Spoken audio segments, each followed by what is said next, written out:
आज हम लोग स्ट्रेंथ ऑफ मटेरियल का लेक्चर नंबर 11 डिस्कस करेंगे और आज का अपना टॉपिक रहेगा shear stress of beam. Beam में जो शेयर स्ट्रेसेस फॉर्म होते हैं, इसके प्रीवियस लेक्चर में हमने बेंडिंग स्ट्रेस पढ़ा था और आज हम लोग पढ़ेंगे शेयर स्ट्रेसेस इन बीम्स। ठीक है, तो जो लोग हमारे चैनल से आज नए जुड़ रहे होंगे वो लोग प्लीज चैनल को सब्सक्राइब कर दो और नोटिफिकेशन बेल को ऑन कर दो ताकि आपको सारे लेक्चर्स के नोटिफिकेशन तुरंत सबसे पहले मिल सके। और आप लोग स्ट्रेंथ ऑफ मटेरियल के सारे लेक्चर्स देखने के लिए डिस्क्रिप्शन बॉक्स में उसका लिंक दिया है, प्लेलिस्ट का लिंक दिया है, उससे कॉपी करके आप लोग सारे लेक्चर्स देख सकते हो। ठीक है दोस्तों, तो शियर स्ट्रेसेस क्या होता है? बेसिकली बीम के अंदर जो शियर फोर्स फॉर्म होता है, शियर फोर्स को रेजिस्ट करने के लिए जो स्ट्रेस बीम में ऑकर होते हैं उसे कहते हैं हम शियर स्ट्रेस। जैसे बेंडिंग मोमेंट को रेजिस्ट करने के लिए जो स्ट्रेस फॉर्म होते हैं बीम के अंदर उसे कहते हैं बेंडिंग स्ट्रेस। उसी तरह से शियर फोर्स को रेजिस्ट करने के लिए बीम में जो स्ट्रेस ऑकर होता है उसे बोलते हैं हम शियर स्ट्रेस। लेकिन आज मैं आपको शियर स्ट्रेस का कांसेप्ट एक पर्टिकुलर एग्जांपल से समझा के बताऊंगा ताकि आप लोग उसे कहीं भूल ना सको। तो आज ये वीडियो आप पूरा देखो क्योंकि शियर स्ट्रेस का कांसेप्ट आपको एकदम सिंपल लैंग्वेज में एग्जांपल के साथ में समझाऊंगा, तो इस वीडियो के साथ में इंटैक्ट बने रहो। ठीक है, देखो सपोज इस तरह के दो प्लेट लिए मैंने, इस तरह के दो प्लेट लिए और इन दो प्लेट्स को सपोज मैं कनेक्ट करता हूं इस तरह के बोल्ट से। इस तरह का बोल्ट है, इस बोल्ट का अगर आप स्केच देखो तो बोल्ट आपको इस दिखता है इस तरह से। बोल्ट का एक पहले हेड पोर्शन होता है, बोल्ट का हेड होता है पहले, उसके बाद में बोल्ट का कुछ पोर्शन प्लेन होता है और आगे कुछ पोर्शन कैसा है तो थ्रेड होता है। तो बोल्ट में पार्टली हाफ पोर्शन जो होता है वो थ्रेड होता है और हाफ पोर्शन जो होता है वो प्लेन होता है।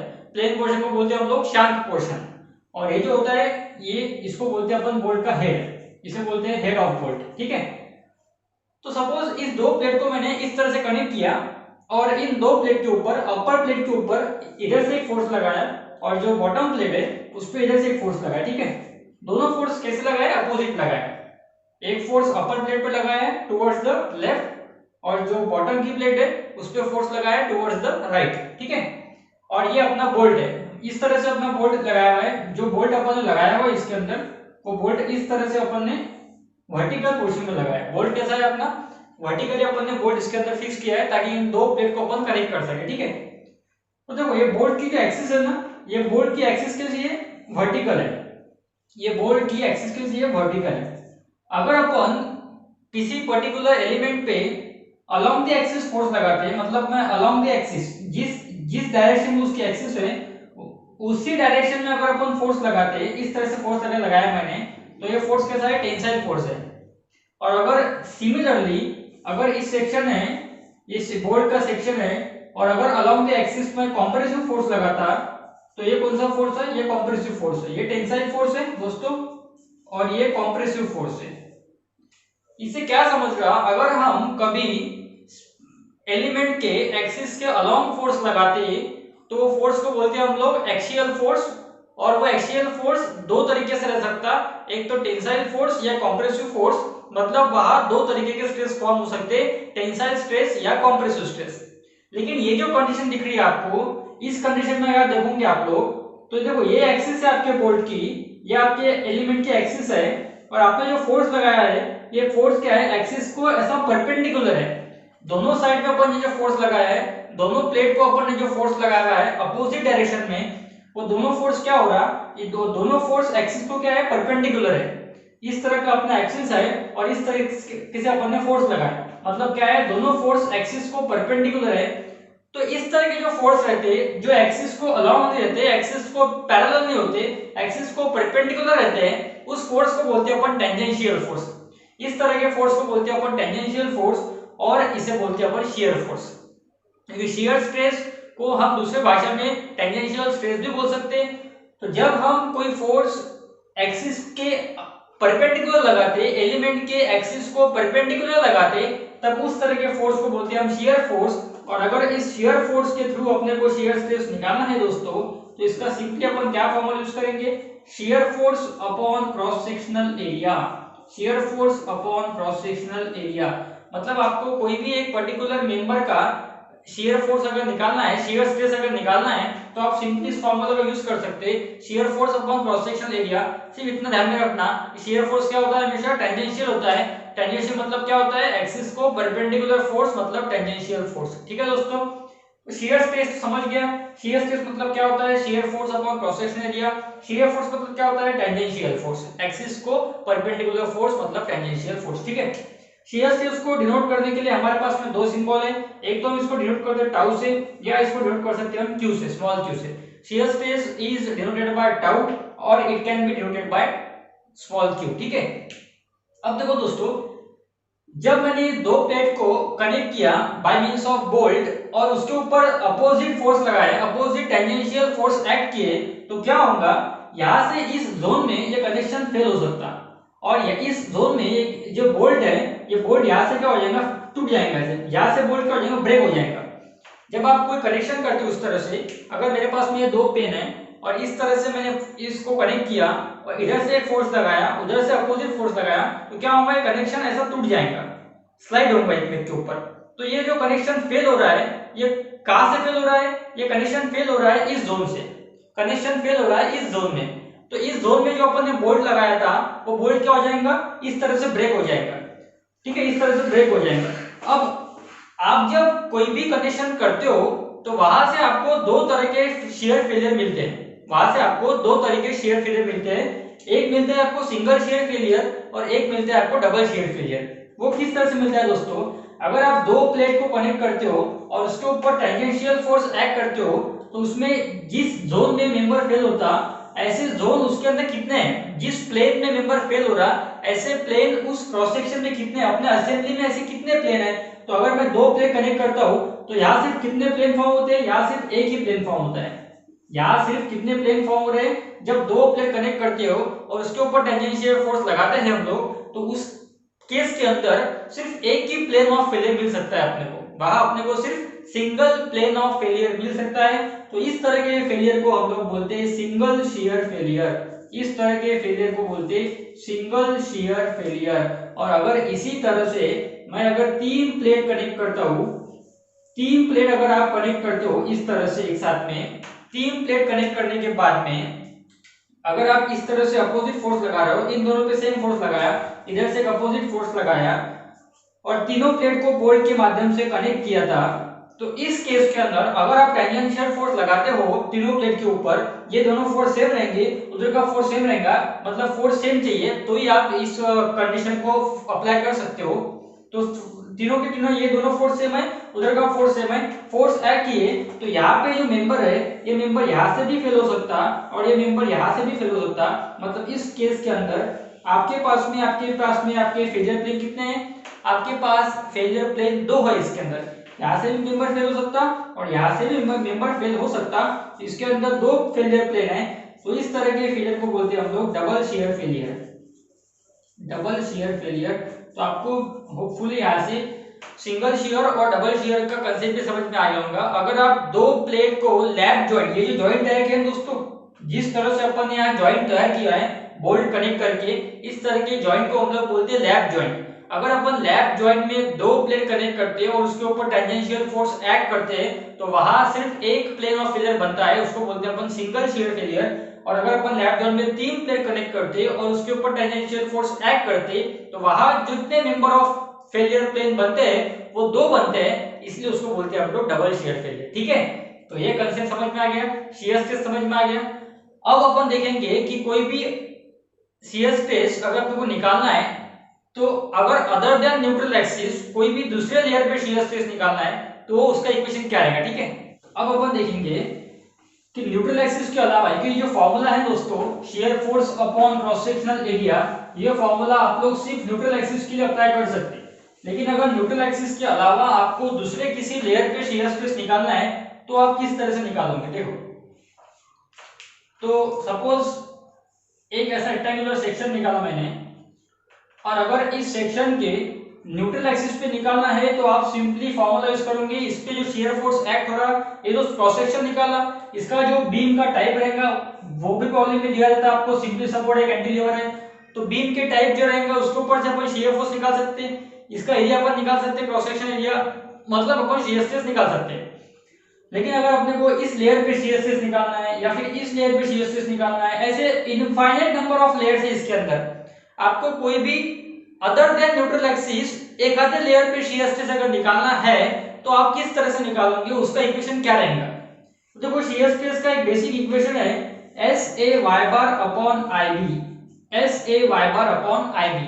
तो ये इक्वेशन तो पता होगा आप लोगों को। इस इक्वेशन के अंदर के सारे टर्म्स आपको समझा देता हूं ताकि आपको इक्वेशन यूज करते वक्त प्रॉपर यूज करते हैं, ठीक है। एस का मीनिंग होता है शियर फोर्स, तो वो आप लोग बीम के डायग्राम के ऊपर से निकाल सकते हैं। बीम पे जो भी लोडेड रहेगा उसके ऊपर से अपन RIB निकाल लेंगे, और जो अपने RIB का आंसर होता है वही अपना शियर फोर्स होता है, क्योंकि सबसे ज्यादा शियर फोर्स सपोर्ट टेयर शेप की फॉर्म होता है। तो shear force is nothing but the value of RA and RB। तो बीम के अंदर shear force is nothing but the value of RA and RB। अब यहाँ सवाल एरिया का, तो ये एरिया मतलब आपका पूरे बीम का क्रॉस सेक्शन एरिया नहीं है दोस्तों, ठीक है। ये इक्वेशन में ए का मीनिंग आपका क्रॉस सेक्शन एरिया नहीं है, ध्यान में रखना। इस ए का मीनिंग क्या है, जिस लेयर पे आपको शियर स्ट्रेस निकालना है उस लेयर के ऊपर का पोर्शन कंसीडर करो। अगर वो आपके न्यूट्रल एक्सिस के ऊपर के लेयर पे निकालना है तो ऊपर का पोर्शन कंसीडर करो। अगर आपको न्यूट्रल एक्सिस के नीचे के लेयर पे निकालना है तो आप नीचे के पोर्शन का एरिया कंसीडर करो। सिंपली क्या करना है, जिस लेयर पे शियर स्ट्रेस निकालना है उस लेयर के, अगर वो लेयर न्यूट्रल एक्सिस के ऊपर है तो ऊपर का पोर्शन कंसीडर करेंगे, न्यूट्रल एक्सिस के नीचे है तो नीचे का पोर्शन कंसीडर करेंगे। सपोज मेरे को इस लेयर पे निकालना है तो मैं इस शेडेड पोर्शन का एरिया में कंसीडर करूंगा। जो भी इस शेडेड पोर्शन का एरिया आएगा वो होगा अपने इक्वेशन का ए, ठीक है, वो होगा अपने इक्वेशन का एरिया, ठीक है। अब रहा सवाल वाई बार का। वाई बार क्या होता है दोस्तों, जिस सेक्शन का आपने एरिया निकाला था ना पहले, जिस शेडेड पोर्शन का आपने एरिया निकाला है उसी शेडेड पोर्शन का सेंट्रोइडल डिस्टेंस निकालना। कहां से निकालना, फ्रॉम न्यूट्रल एक्सिस। अगर वो एक्सिस न्यूट्रल एक्सिस, अगर आपका लेयर न्यूट्रल एक्सिस के ऊपर होगा तो आप इस तरह से निकालोगे, अगर आपका लेयर न्यूट्रल एक्सिस के नीचे है तो आप इस तरह से वाई बार निकालोगे। वाई बार मतलब क्या होता, centroidal distance of the shaded portion from the neutral axis, from the neutral axis. तो ये वाई बार ध्यान में रखना। आई आपको कोई पर्टिकुलर लेयर पे निकालना नहीं है, आई आपको पूरे आई, बिकॉज इसमें जो आई है, ये आई का मीनिंग क्या है, आई अबाउट न्यूट्रल एक्सिस। ये आई का फुल फॉर्म क्या है, I moment of inertia about neutral axis. तो आई हमेशा न्यूट्रल एक्सिस पे निकालना पड़ता, मतलब हमेशा सेंटर पे निकालना पड़ता, मतलब आपको हमेशा आई एक्सिस से निकालना पड़ता। तो इन शॉर्ट यहाँ पे आई न्यूट्रल एक्सिस मतलब आपको आई एक्सिस निकालना है। रेक्टेंगल का निकालना है तो आपको सिंपली BD/12 का फार्मूला यूज करके निकालते हैं, ठीक है। तो ये आई का मीनिंग वही है, आई अबाउट न्यूट्रल एक्सिस मतलब आपको आई एक्सिस निकालना है। सिंपली जो भी सेक्शन दिया है वो सेक्शन का आपको आई एक्सिस निकालना है, ठीक है। और ये बी का मीनिंग क्या है, बी का मीनिंग है विड्थ ऑफ लेयर। बी का मीनिंग क्या है, बी का मीनिंग है विड्थ ऑफ लेयर। जिस भी लेयर पे आपको, सपोज लेयर का नाम है PQ, तो अगर मेरे को PQ लेयर पे शियर स्ट्रेस निकालना है तो PQ लेयर का जो भी मेरा विड्थ रहेगा वो रहेगा अपना B। तो ये इसका B और इसका भी सेम रहने वाला है। B मतलब इन शॉर्ट आपके रेक्टेंगुलर सेक्शन का विड्थ आपको डालना रहेगा, ठीक है। रेक्टेंगल आया तो ठीक है, ट्रायंगुलर आया तो बहुत चेंज होगा B, इसलिए हमें रखो B का मीनिंग क्या है, विड्थ ऑफ लेयर है, विड्थ ऑफ सेक्शन नहीं है, ठीक है। तो ये आपको मैंने शियर स्ट्रेस इक्वेशन के सारे टर्म्स एक पर्टिकुलर एग्जांपल लेके समझा दिया। होपफुली आपको समझ में आ गए होंगे सब टर्म्स। ध्यान में रखो दोस्तों, बिकॉज़ ये बहुत ज्यादा इंपॉर्टेंट है। हमेशा गलती करते हैं स्टूडेंट्स यहाँ पे, ये एरिया को अपना क्रॉस सेक्शन एरिया बोल देते, वाई बार को हमेशा सेंटर ले लेते। तो इस तरह से नहीं करने का है, आपको ये टर्म्स को ध्यान में रखने का है, किस तरह से यूज करने का है, ठीक है। तो अब अपन जाएंगे शियर स्ट्रेस डिस्ट्रीब्यूशन की तरफ। ये अपना शियर स्ट्रेस इक्वेशन हो गया, शियर स्ट्रेस इक्वेशन समझ लो अच्छे से। अब हम लोग देखेंगे शियर स्ट्रेस डिस्ट्रीब्यूशन डायग्राम। तो शियर स्ट्रेस डिस्ट्रीब्यूशन डायग्राम किस तरह से होती है, इसके ऊपर कोई भी एग्जाम में क्वेश्चन पूछ सकते हैं, इसके ऊपर MCQ पूछ सकते हैं एग्जाम में। तो शियर स्ट्रेस डिस्ट्रीब्यूशन डायग्राम जो होती है दोस्तों, रेक्टेंगल के लिए, सर्कल के लिए, ट्रायंगल के लिए सेम ही होती है। अगर रेक्टेंगल देखो, अगर सिर्फ रेक्टेंगल निकालते हो या आप सिर्फ सर्कल निकालते हो या ट्रायंगल निकालते हो, तो ये हर सेक्शन के लिए shear stress distribution diagram same ही है। बेसिकली ये 3 सेक्शन बहुत ज्यादा इंपॉर्टेंट है। बाकी T सेक्शन में, I सेक्शन में, प्लस सेक्शन में, C सेक्शन में, L सेक्शन में ये डायग्राम वैरी होती है, इसलिए उसका नहीं बता रहा अभी सिर्फ डिस्कस करें अपन रेक्टेंगल, सर्कल और ट्रायंगल का, क्योंकि इन तीनों का डायग्राम सेम रहता है। और शियर स्ट्रेस डिस्ट्रीब्यूशन डायग्राम जो होता है वो होता है हमेशा parabolic. Shear stress distribution diagram हमेशा पैराबोलिक होता है। आपको क्वेश्चन पूछ सकते हैं शियर स्ट्रेस एक्सट्रीम फाइबर पे कितना होता है, ये एक्सट्रीम फाइबर बोलते हैं इसको, टॉप और बॉटम को। एक्सट्रीम फाइबर पे शियर स्ट्रेस हमेशा 0 होता है और न्यूट्रल एक्सिस पे शियर स्ट्रेस हमेशा मैक्सिमम होता है। मैंने जो प्रीवियस 2-3 लेक्चर अपलोड किए एमसीक्यू के, उसमें ऐसे क्वेश्चन पूछे हुए दोस्तों, और आपको बताया मैंने कौन सा क्वेश्चन कौन से एग्जाम पूछा हुआ है, तो वो लेक्चर आप जरूर देख लेना। Previous years question of WRD PWD exams, ये थंबनेल है लेक्चर का, इसमें आप जरूर देख लो। वहां मैंने सारे क्वेश्चन को कैटेगराइज किया है कि कौन सा क्वेश्चन कौन से एग्जाम में पूछा होगा, ठीक है। तो रेक्टेंगल का, सर्कल का, ट्रायंगल का, सबका जो ये जो क्यू है, ये कहाँ का निकाल रहे हैं अपन, एट न्यूट्रल एक्सिस, ठीक है। ट्रायंगल में थोड़ा चेंज है दोस्तों, ट्रायंगल में न्यूट्रल एक्सिस पे मैक्सिमम नहीं आता, लेकिन रेक्टेंगल और सर्कल में मैक्सिमम स्ट्रेस हमेशा कहाँ आता, न्यूट्रल एक्सिस पे आता, ठीक है। तो अगर मेरे को रेक्टेंगल का मैक्सिमम शियर स्ट्रेस निकालना है तो उसके कुछ स्टैंडर्ड वैल्यू है, स्टैंडर्ड फॉर्मूला है, वो भी आपको याद रखना पड़ेगा। तो रेक्टेंगल का मैक्सिमम शियर स्ट्रेस निकालते हैं अपन 3/2 इनटू एवरेज शियर स्ट्रेस से। सर्कल का मैक्सिमम शियर स्ट्रेस निकालते हैं अपन 4/3 into average shear stress, Q average. और आपको, तो अगर आपको ट्रायंगल का मैक्सिमम शियर स्ट्रेस निकालना है, ट्रायंगल का मैक्सिमम अलग आएगा और न्यूट्रल एक्सिस पे अलग आएगा। न्यूट्रल एक्सिस जो है ना दोस्तों, न्यूट्रल एक्सिस जो है वो h/3 पे आती है हमेशा। अगर ये ट्रायंगल की हाइट है तो ट्रायंगल की न्यूट्रल एक्सिस जो है वो h/3 पे एक्ट होगी, और ट्रायंगल का जो मैक्सिमम शियर स्ट्रेस है वो h/3 पे नहीं आता। अभी डायग्राम थोड़ी सी ट्रायंगल के लिए आपको सेपरेट डायग्राम निकाल के बताता हूं। ट्रायंगल के लिए आपको मैं डायग्राम सेपरेट निकाल के बताता एक। ये डायग्राम समझ लो, जो पैराबोलिक निकाला ये किसकी है, ये सिर्फ रेक्टेंगल और सर्कल की है। आएंगे ट्रायंगल की भी ऐसी, लेकिन थोड़ा शेप अलग होगा उसका। ट्रायंगल का डायग्राम, अगर ये ट्रायंगुलर सेक्शन है अपना, तो ट्रायंगल का डायग्राम आपको ये देखो, ये दो एक्सिस निकालना, ठीक है। तो इस तरह से डायग्राम मिलेगा आपको, यहाँ थोड़ा आंसर मैक्सिमम रहेगा और ये आंसर थोड़ा एक्सिस का है, ठीक है। ये जो निकाला ये क्या है अपनी, ये अपनी न्यूट्रल एक्सिस है, ये अपनी न्यूट्रल एक्सिस है जो कितने डिस्टेंस पे आती है, हमेशा h/2 के डिस्टेंस पे आती है। ये अपना न्यूट्रल एक्सिस है जो हमेशा h/2 पे आता है, और ये अपना जो है वो मैक्सिमम स्ट्रेस का एक्सिस है, ठीक है। ये एक्सिस जो है वो h/3 पे एक्ट हो रही, और ये जो एक्सिस है वो h/2 पे एक्ट होती। तो ये पॉइंट ध्यान में रखो, ट्रायंगल का मैक्सिमम शियर स्ट्रेस जो है वो हमेशा h/2 पे एक्ट होता। ट्रायंगल का maximum shear stress neutral axis पे नहीं आता, क्योंकि वो न्यूट्रल एक्सिस सेंटर में नहीं रहती। मैक्सिमम शियर स्ट्रेस हमेशा सेंटर में एक्ट होता, नॉट एट न्यूट्रल एक्सिस। अगर आप रेक्टेंगल की न्यूट्रल एक्सिस देखो या रेक्टेंगल की सेंट्रल एक्सिस देखो तो एक जगह से पास होती है। वैसे केस सर्कल में उसका सेंट्रल एक्सिस और न्यूट्रल एक्सिस सेम जगह से पास होता है, लेकिन ट्रायंगल में ऐसा केस नहीं है। ट्रायंगल का मैक्सिमम शियर स्ट्रेस का एक्सिस, ट्रायंगल का सेंट्रल एक्सिस अलग जगहों से पास होता, और ट्रायंगल का न्यूट्रल एक्सिस अलग जगहों से पास होता।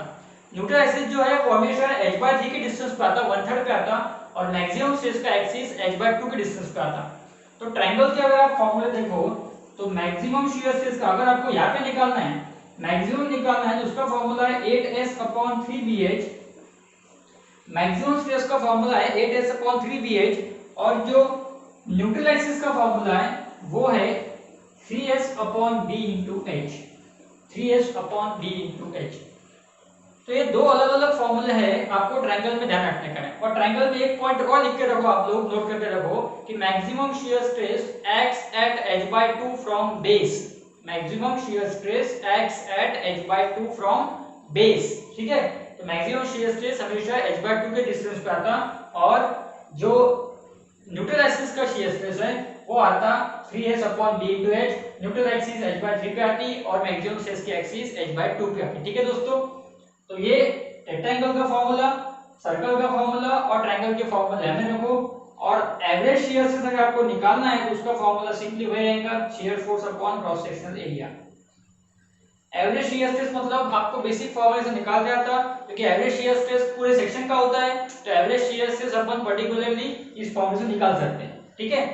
ये सिर्फ फॉर्मूला जो है मैक्सिमम क्या है, मतलब ये फॉर्मूला सिर्फ न्यूट्रल एक्सिस के लिए है। अगर आपको रेक्टेंगल के इस लेयर पे पूछा है, रेक्टेंगल की इस लेयर पे पूछा है, सर्कल की इस लेयर पे पूछा है, ट्रायंगल की इस लेयर पे पूछा है, तो आपको लगाना पड़ेगा शियर स्ट्रेस का इक्वेशन ऐसे y/IB। तो वहां जो मैंने टर्म समझाया है बहुत ज्यादा इंपॉर्टेंट है, क्योंकि न्यूट्रल एक्सिस पे निकालने को बहुत कम बार पूछते हैं, क्योंकि वहां तो क्या है सिंपल फॉर्मूला लगाओ आंसर निकालो। लेकिन अगर अदर देन न्यूट्रल एक्सिस कोई भी लेयर पे शियर स्ट्रेस निकालना है तो वो कैसे सॉल्व करना, इसके जो न्यूमेरिकल्स है जो एग्जाम में पूछे हुए, कोई भी जो WRD PWD एग्जाम्स है उसमें जो शियर स्ट्रेस के न्यूमेरिकल आए हुए वो सब मैं आपको इसके पार्ट 2 में सॉल्व करके दूंगा, और इसका जो पार्ट 3 बनाऊंगा या पार्ट 2 में ही दूंगा, तो वो दूंगा आई सेक्शन और टी सेक्शन का प्रॉब्लम कैसे सॉल्व करना, शियर स्ट्रेस का आई सेक्शन का प्रॉब्लम किस तरह से सॉल्व करना, वो भी आप लोगों को मैं इसके एक आधे पार्ट में दे दूंगा। तो क्योंकि आई सेक्शन का प्रॉब्लम थोड़ा लेंथी होता है तो उसे सॉल्व करने के लिए समय लगेगा, तो इसके पार्ट 3 में भी अपन आई सेक्शन पढ़ेंगे, और पार्ट 2 में अपन इसके जो बेसिक न्यूमेरिकल्स है जिसमें अपन शियर स्ट्रेस इक्वेशन का यूज करते हैं ऐसे वाई पर अपन आईबी वो पढ़ेंगे। ठीक है, तो आज के लेक्चर में दोस्तों इतना ही है। आज के लेक्चर में आप लोगों को बेसिक कंसेप्ट और जो एग्जाम में क्वेश्चन पूछते हैं वो सब वन लाइनर्स पता हो गए। तो इस लेक्चर को अगर आपको पसंद आया होगा तो लेक्चर को वीडियो को लाइक कर दो और नोटिफिकेशन बेल को ऑन कर देना और सब्सक्राइब भी कर देना, ताकि आपको ऐसे लेक्चर्स की नोटिफिकेशन तुरंत सबसे पहले मिल सके। और अपने दोस्तों में शेयर कर दो लेक्चर्स की लिंक, ताकि बहुत ज्यादा लोगों को हम अपने चैनल से जोड़ सके। ठीक है दोस्तों, थैंक यू वेरी मच।